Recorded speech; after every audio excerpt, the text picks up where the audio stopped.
What actually happens to Bitcoin ETFs if Bitcoin reaches $200,000? First, this is a scenario analysis, not a prediction.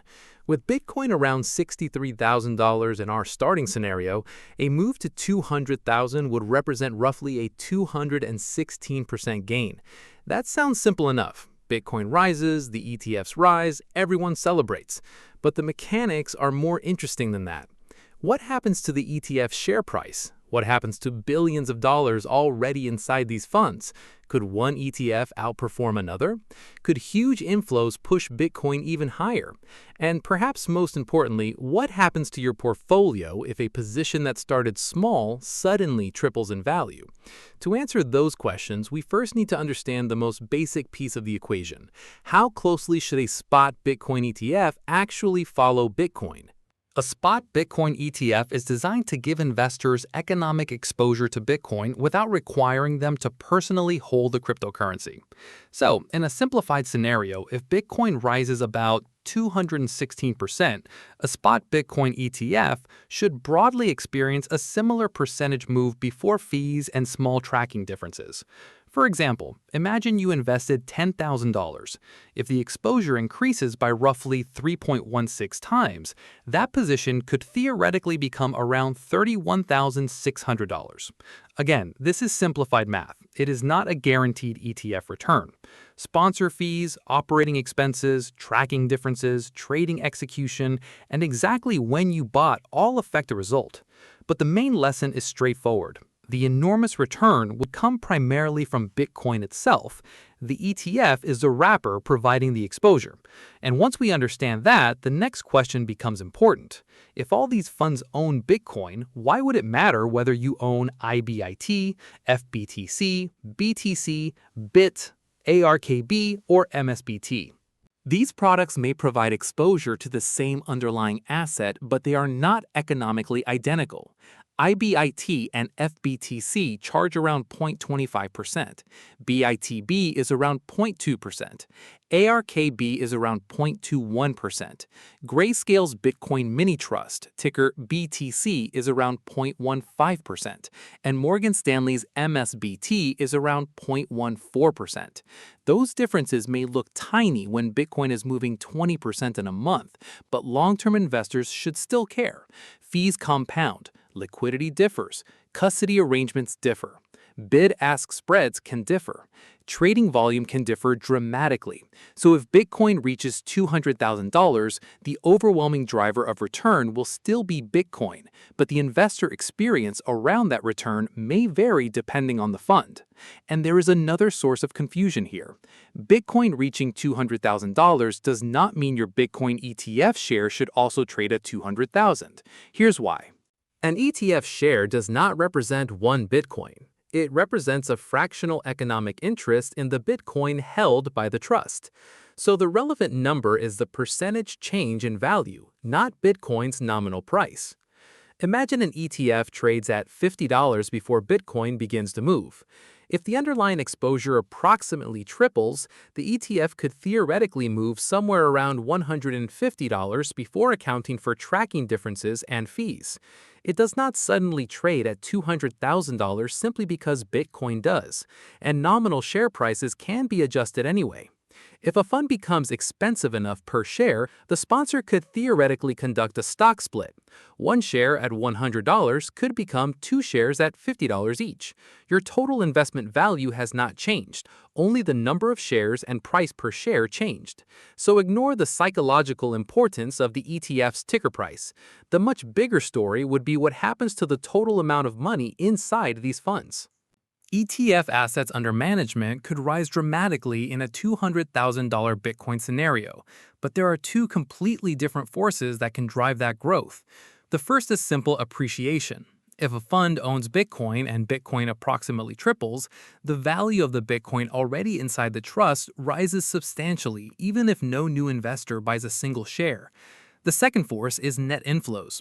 A major Bitcoin rally could attract additional investors, more attention, more brokerage demand, more retirement account exposure, more institutional capital. If those new investors add billions of dollars while Bitcoin itself is also appreciating, the fund's assets could grow much faster than the Bitcoin price alone. But the reverse is also true. Large outflows can offset part of that appreciation. So when you hear that a Bitcoin ETF reached some enormous AUM number, separate the two questions. How much came from Bitcoin going up, and how much came from new money entering? That distinction matters when we ask whether one ETF could actually outperform another. If several funds are all providing spot Bitcoin exposure, their gross performance should generally remain very close. You should not expect one properly functioning spot Bitcoin ETF to rise 200%, while another rises only 100% simply because one has a different ticker. The differences should be much smaller. Sponsor fees create drag. Tracking can vary slightly. Bid-ask spreads affect your actual entry and exit prices. Execution matters, especially with large trades, and small operational differences can create minor deviations. So if Bitcoin produces the huge move, Bitcoin remains the main return engine. The ETF determines how efficiently you capture that exposure. For a long-term investor, a lower fee may become meaningful over many years. For an active trader, liquidity and execution may matter more. And that brings us to the next part of the scenario. Because if Bitcoin is approaching $200,000, trading activity could become enormous. Before we get there, one quick interruption. If you want more investing analysis that separates the mechanics from the hype, subscribe to Boring Money Wins and hit the like button. Especially with Bitcoin, the headline price gets most of the attention. But understanding what actually happens inside the investment vehicle can be just as important as predicting the asset itself.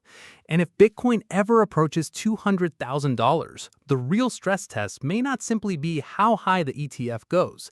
It may be what happens when billions of dollars are trying to enter or exit these products during extremely volatile trading. That is where liquidity becomes much more than a boring statistic.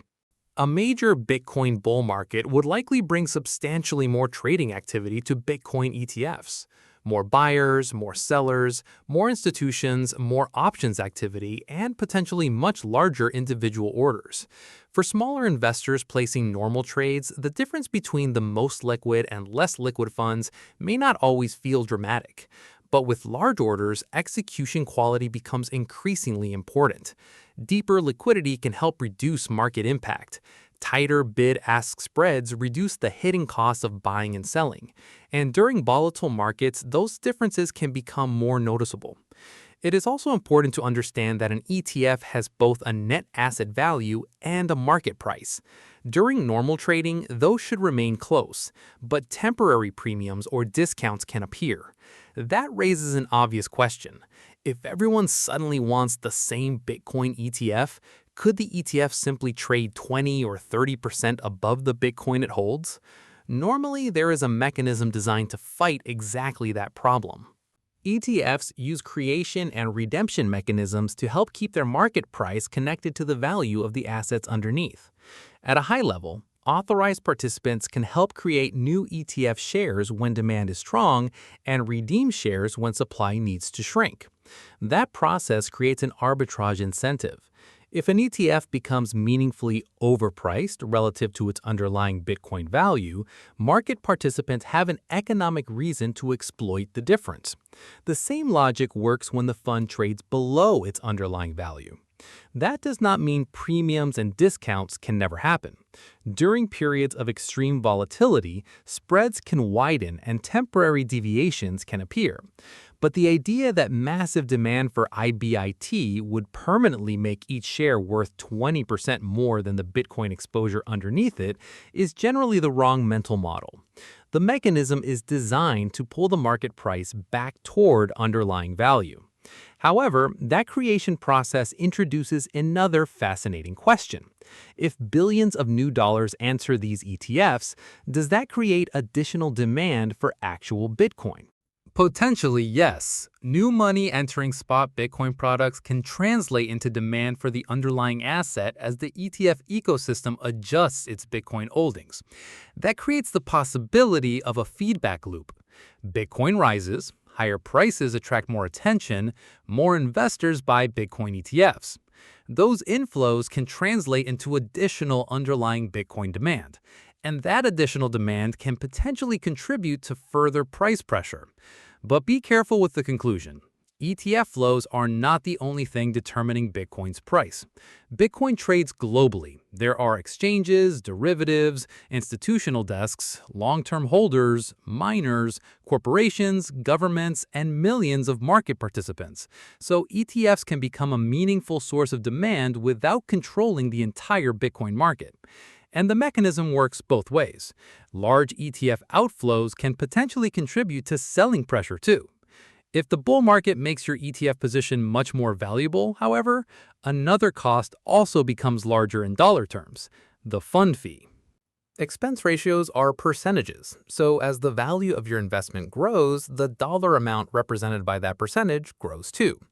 Take a $100,000 Bitcoin ETF position. At a 0.25% annual expense ratio, that represents roughly $250 per year, using a simple static value illustration. At 0.2%, roughly $200. At 0.15%, roughly $150. And at 0.14%, roughly $140. Real fund expenses are reflected through the fund over time, rather than arriving as a simple annual invoice, and portfolio values constantly change. But the illustration shows the principle. 10 or 11 basis points may feel irrelevant on a $5,000 position. On hundreds of thousands or millions of dollars held for decades, the difference becomes more meaningful.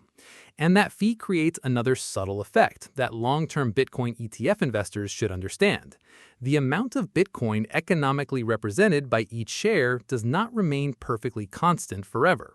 A spot Bitcoin ETF does not generate some magical yield that pays its operating expenses. The trust has costs, and those costs ultimately create a small ongoing drag on investor exposure. Conceptually, the amount of Bitcoin attributable to each share can gradually decline as fees and expenses are covered. That is why long-term ETF performance can slightly lag the underlying Bitcoin return. The difference may be tiny over a short period, but compounding works in both directions. Returns compound. Costs compound too. So when we say that a Bitcoin ETF should track Bitcoin, we mean broadly track the economic movement of Bitcoin net of the fund's expenses, not deliver perfect one-for-one exposure forever with zero friction. That difference becomes particularly important if Bitcoin rises several 100% and investors suddenly find themselves sitting on enormous unrealized gains, because at that point, the question shifts from how the ETF works to what the investor should do with it, and taxes can become part of that decision. Suppose your Bitcoin ETF position has tripled. Now you have three basic choices: hold, sell, or rebalance. Inside a taxable brokerage account, selling a profitable position can create tax consequences, so taxes absolutely deserve consideration. Inside eligible tax-advantaged accounts, the mechanics can be different. But here is the mistake I would avoid: allowing taxes to justify unlimited concentration. If Bitcoin grows from 10% of your portfolio to 25 or 30%, the investment risk has changed whether you sell or not. The fact that selling may create a tax bill does not make that concentration disappear. So the decision should combine tax consequences with portfolio construction. What was the original purpose of the Bitcoin allocation? How much volatility can the portfolio tolerate? Would you intentionally build the portfolio at today's allocation if you were starting from cash? Those questions lead us to what may actually be the most important consequence of Bitcoin reaching $200,000: portfolio drift. Imagine you begin with 10% of your portfolio in Bitcoin ETF and 90% in everything else. Now Bitcoin goes from roughly $63,000 to $200,000. That is about a 3.16 times increase. For simplicity, assume the rest of your portfolio does not move at all. Your original 10% Bitcoin position is now worth more than 3 times as much. Without buying another share, Bitcoin can grow to roughly 26% of the total portfolio. Think about what just happened. You started with a relatively modest allocation. The market transformed it into more than 1/4 of your wealth. That means your portfolio now reacts very differently to Bitcoin volatility. If Bitcoin subsequently falls 50%, the impact on your total portfolio is far larger than when the allocation was 10%. This is portfolio drift, and it is why a massive winning position can eventually become a risk management problem. At $200,000, choosing between IBIT and FBTC may actually matter less than deciding how much Bitcoin you still want to own. Which brings us to the final scenario. So, if Bitcoin reaches $200,000, what happens to Bitcoin ETFs? First, their value should broadly follow Bitcoin's percentage appreciation, minus fees and tracking differences. Second, assets under management could increase dramatically from both Bitcoin appreciation and new investor inflows. Third, liquidity and trading execution become increasingly important as more capital moves through the products. Fourth, small expense ratio differences translate into larger dollar amounts as your position becomes more valuable. And fifth, perhaps most importantly, your own Bitcoin allocation may become dramatically larger than you originally intended. That is why a $200,000 Bitcoin scenario is not only a price story, it is a portfolio management story. The exciting question is, how much did my Bitcoin ETF make? The more important question may eventually become, how much Bitcoin exposure do I want to own now? Price targets can attract attention, but allocation, risk management, taxes, liquidity, and discipline determine what that price actually means for your financial life. If Bitcoin ever reaches $200,000, making money may be the easy part. Deciding what to do next could be much harder.